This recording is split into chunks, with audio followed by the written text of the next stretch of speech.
Labdien! Mani sauc Viktors Barviks. YouTube'ā mācītājs Viktors. Esmu Rīgas centra Kristus draudzes mācītājs. Draudzes mājaslapas adrese ir www.rckd.lv. Lūdzu uzšķir Apostoļu darbu grāmatas 20. nodaļu. Turpināsim savu ceļojumu pa Apostoļu darbu grāmatu.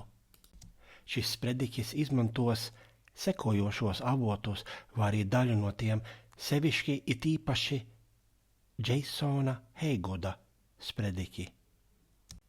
Pāvila 3. misijas ceļojums tuvojas beigām. Šis ceļojums ir attēlots kartē. Pāvils ir jau kristietis apmēram 20 gadu, ir pagājuši apmēram 10 gadu kopš pirmā misijas ceļojuma sākuma. Pāvils ir pavadījis 3 mēnešus Korintā, bet pirms tam vēl ilgāku laiku Efezā. Tagad Pāvils no Grieķijas un Makedonijas ir atgriezies Āzijas apgabalā, kas ir Mazāzijā, mūsdienu Turcijā, ar mērķi nokļūt Jeruzalemē līdz vasaras svētku dienai. Pāvila komanda ved nejūdu kristiešu ziedojumus uz Jeruzalemi, lai palīdzētu ebreju kristiešiem viņu grūtībās. Apostoļu darbu grāmatas 20. nodaļā no 17. līdz 19. pantam ir rakstīts: no Milētas viņš sūtīja uz Efezu un ataicināja draudzes vecājos. Kad tie ieradās pie viņa, viņš tiem sacīja: jūs zināt, ka no pirmās dienas, kopš es esmu atnācis Āzijā, es visu laiku esmu bijis pie jums, kalpodams tam kungam dziļā pazemībā, asarās un pārbaudījumos, ko man sagādājušas jūdu ļaunprātības. Pāvils sniedz piemēru par to, ko nozīmē sekot Jēzum. Pāvils kalpo pazemībā un pat asarās. Lūk, Pāvila kalpošana. Runāsim tagad par to, ko Pāvils sludina. Apostoļu darbu grāmatas 20. nodaļā no 20. līdz 21. pantam ir rakstīts: neko, kas jums noderīgs, neesmu noklusējis, bet jums to sludinājis un mācījis ļaužu priekšā un pa mājām, apliecinādams jūdiem un grieķiem atgriešanos pie Dieva un ticību mūsu kungam Jēzum Kristum. Pāvila sludināšana ir drosmīga un pilnīga. Neko, kas jums noderīgs, neesmu noklusējis. Pāvils nav bijis kautris, bikls, ar viņiem mācot Dievu vārdu. Pāvils nav atturējis neko garīgi noderīgu no viņiem. Parādās jautājums, vai mēs esam iemācījušies klusēt? Sākumā vēlamies visiem stāstīt par savu ticību un svētību, ko ticībā atnes, taču sastopot pretestību, mēs iemācāmies klusēt. Izklausās, ka Pāvils to nav iemācījies. Kā lai iegūstam drosmi? Lūkšanas ir labs sākuma punkts. Apostoļu darbu grāmatas 4. nodaļā Pēteris un Jānis tiek arestēti, bet tad atbrīvoti. Šie apostoļi atgriežas pie savējiem, atstāstot to, kas bija noticis. Šie kopā lūdz Dievu. No 29. līdz 31. pantam ir rakstīts: tad nu kungs skaties uz viņu draudiem un dod saviem kalpiem drosmi runāt tavu vārdu, savu roku izstiepdams, ka notiek dziedināšanas un zīmes un brīnumi tava svētā kalpa Jēzus vārdā.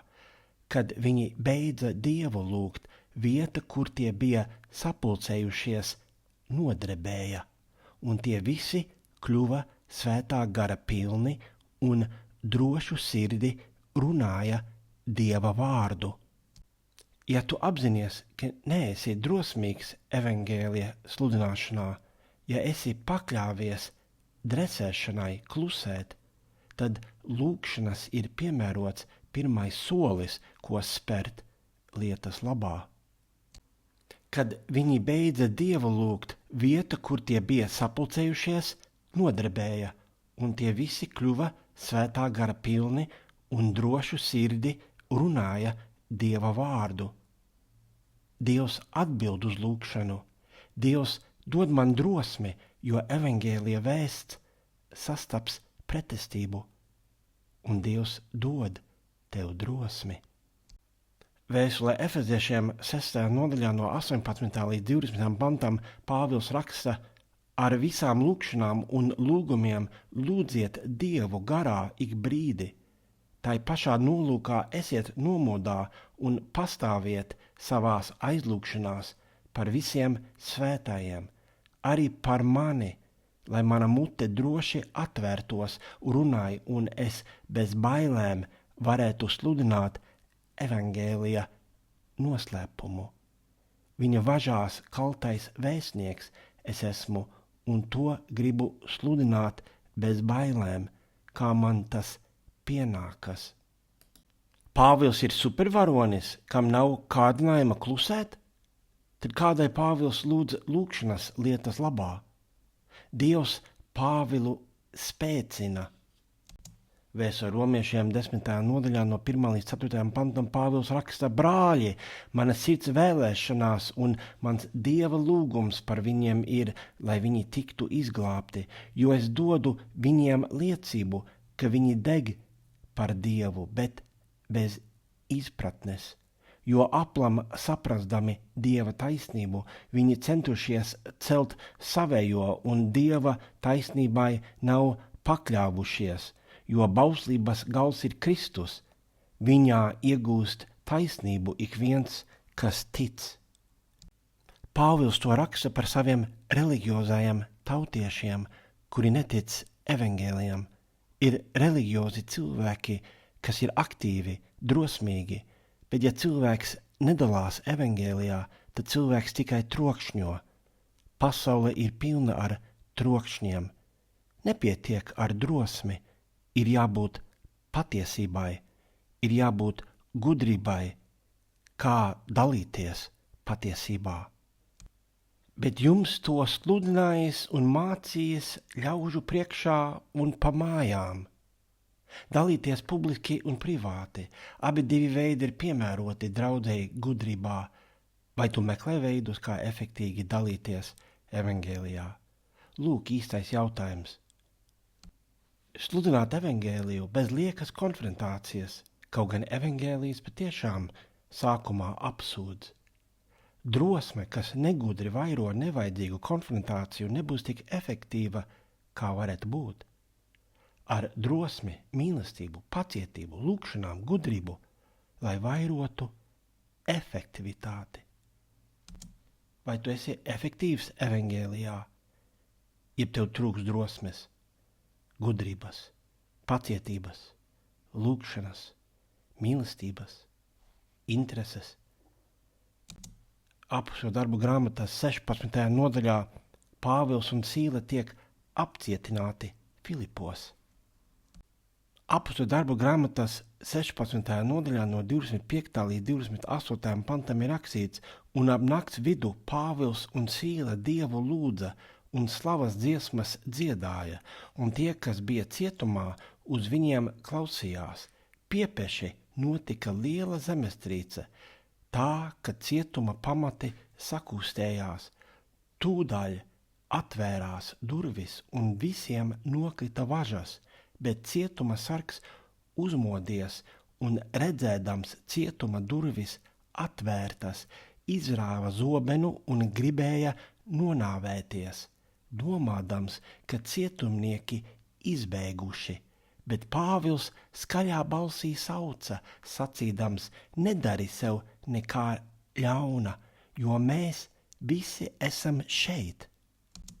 Rezultātā evangēlijs tiek sludināts cietuma sargam. Cietuma sargs ar visiem saviem piederīgiem kristās. Dievu lūdza un slavas dziesmas dziedāja. Pirms evangēlija sludināšanas bija apcietinājums, lūgšanas, dziedāšana un zemestrīce. Pāvils pievērš cilvēku uz Kristu ne tikai sludinot publiski, tas ir Dievs caur Pāvilu. Galvenais ir saprast, kas nesīs vairāk augļu. Apostļu darbu grāmatas 20. nodaļas 21. pantā ir rakstīts: apliecinādams jūdiem un grieķiem. Pāvils sludina visādiem cilvēkiem. Pāvils vēlas glābt visus? Vai tu vēlies glābt visus? Pāvila pirmās vēstules korintiešiem 9. nodaļā no 22. līdz 23. pantam ir rakstīts: vājājiem esmu tapis kā vājš, lai mantotu vājos, visiem esmu tapis viss, lai katrā gadījumā kādus izglābtu, bet to visu es daru evaņģēlija dēļ, lai man būtu daļa pie tā. Tā raksta Pāvils. Mēs nedrīkstam mainīt evaņģēlija vēsti, cenšoties padarīt to pievilcīgāku. Pāvils nemaina evaņģēliju, taču ir labi padomāt par to, kā mēs sniedzam evaņģēliju, lai cilvēki varētu to labāk saprast. Par to Pāvils runā. Pāvila sprediķis griekiem Apostoļu darbu grāmatas 17. nodaļā atšķiras no Pētera sprediķa ebrejiem 2. nodaļā. Apliecinādams jūdiem un griekiem atgriešanos pie Dieva un ticību mūsu kungam Jēzum Kristum. Atgriešanos pie Dieva un ticību mūsu kungam Jēzum Kristum. Ticība un atgriešanās no grēka pie Dieva. Ticība un atgriešanās no grēka. Grēku nožēla. Abi divi ir svarīgi. Ir svarīgi cilvēkam saprast, no kā novēršas. Ir svarīgi cilvēkam saprast, pie kā vēršas ticībā. Kur ir cerība cilvēkam tikai saprotot, ka ir grēcīgs? Liela nasta. Taču cilvēkam atnāk cerība saprotot, ka Jēzus atnes mūžīgo dzīvību ar savu nāvi un augšumcelšanos. Tad cilvēkam ir no kā novērsties un pie kā vērsties. Vai tu dod saviem bērniem un mazbērniem pie kā vērsties? Līdzsvars. Pāvils Apostoļu darbu grāmatas 17. nodaļā sludina Atēnās uz Marsa kalna. Atēnas bija pilnas elku. Pāvils tā neuzrunātu ebrejus. Apostoļu darbu grāmatas 17. nodaļā no 29. līdz 31. pantam Pāvils saka: tāpēc mums, kas esam Dieva cilts, nav jādomā, ka dievība ir līdzīga zeltam, sudrabam vai akmenim, cilvēka mākslas darinājumam vai izdomājumam, bet Dievs atstādams neievērotus nezināšanas laikus tagad aicina visus cilvēkus visur atgriezties no grēkiem, jo viņš nolicis dienu, kurā viņš pasauli taisnīgi tiesās caur kādu vīru, ko viņš izredzējis un par ko visiem liecību devis, uzmodinādams to no mirušiem. Jā, atgriezties no grēkiem, novērsties no elkiem, bet pie kā? Pie Dieva. Kur tu ved cilvēku, neejot tālāk par atgriešanos no grēkiem, taču stāstot par Dievu, ir jābūt vārdi par atgriešanos no grēkiem. Apostoļu darbu grāmatas 20. nodaļas 22. un 23. pantā ir rakstīts: un lūk, tagad es garā saistīts eju uz Jeruzālemi, nezinādams, kas man tur notiks, tikai, ka svētais gars katrā pilsētā man liecina, sacīdams, ka mani gaida važas un bēdas. Cenšoties iesaistīt cilvēku kalpošanā, ir kārdinājums tikai pateikt patīkamo, ko piedzīvos. Taču nepatīkamas lietas notiek. Nedrīkst runāt tikai par patīkamo. Pāvils ir nolēmis doties uz Jeruzālemi, kaut gan būs nepatikšanas. Pāvila ticība viņu spiež. Jēzus bija teicis Ananijam, ka Pāvilam būs daudz jācieš. 24. pantā ir rakstīts: bet mana dzīvība man nekādā ziņā nav tik dārga, lai es atstātu nepabeigtu savu ceļu un uzdevumu, ko esmu dabūjis no Kunga Jēzus, apliecināt Dieva žēlastības evangēliju. Pāvils ir tik nodots Dieva gribai, ka viņš ir gatavs atdot savu dzīvību. Tik nodots ir Pāvils. Ieklausīsimies tajā, ko Pāvils raksta Timotejam, tuvojoties Pāvila nāvei. 2. vēstulē Timotejam, 4. nodaļā no 6. līdz 8. pantam Pāvils raksta, jo es jau topu par ziedojumu, un manas atraisīšanas laiks ir pienācis. Labo cīņu es esmu izcīnījis, skrējienu esmu pabeidzis, ticību esmu turējis. Atliek man tikai saņemt taisnības vainagu, ko mans kungs, taisnais tiesnesis, dos man tajā dienā, un ne tik vien man, bet arī visiem, kas ir iemīlējuši viņa parādīšanos. Pāvils zina, ko dara. Vai mēs zinām, ko darām? Vai mums ir tāda attieksme? Taču apostoļu darbu grāmatā mēs netiekam aicināti ticēt Pāvilam, mēs tiekam aicināti iedvesmoties no Pāvila ticības. Pāvils ir kalps, ne vairāk, ne mazāk. Mēs tiekam aicināti ticēt Jēzum. Taču kā lai satveram tādu nodošanos kā Pāvilam? 1. mūža grāmatas 12. nodaļā no 1. līdz 4. pantam ir rakstīts, un tas kungs sacīja uz Ābrāmu, izej no savas zemes, no savas cilts un no sava tēva nama uz zemi, kuru es tev rādīšu. Un es tevi darīšu par lielu tautu, es tevi svētīšu un darīšu lielu tavu vārdu, un tu būsi par svētību. Es svētīšu tos, kas tevi svētī, un nolādēšu tos, kas tevi nolād, un tevī būs svētītas visas zemes ciltis. Un Ābrāms izgāja, kā tas kungs to viņam bija sacījis, un līdz ar viņu izgāja Lats, bet Ābrāms, izējot no Hāranas, bija 75 gadus vecs. Dievam prātā liela svētība Ābramam, taču pašreiz Ābramam tikai jāuzticas un jāiziet. Ceļš nebūs viegls Ābramam, ceļš nav viegls, bet uzticies Dievam. Kādēļ Pāvils dodas uz Jeruzalemi, zinot, kas viņu sagaida? Pāvils pilnīgi uzticas tam, kas viņu sūtīja. Vai mēs, kristieši, pilnīgi uzticamies tam, kas mūs sūta?